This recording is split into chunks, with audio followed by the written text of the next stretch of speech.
Meet Author Forecast, your local weather told through literary passages.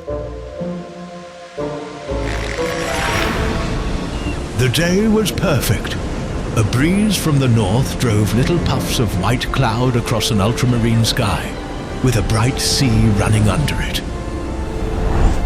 The wind was simply enjoying itself, for nothing rose out of the flat landscape to stop it, and I was conscious of sharing its great game with a kind of pleasurable excitement.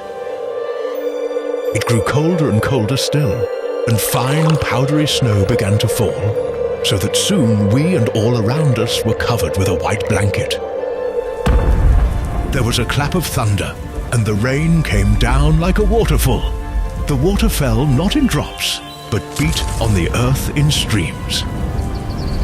And so, with the sunshine and the great bursts of leaves growing on the trees, just as things grow in fast movies, I had that familiar conviction that life was beginning over again with the summer.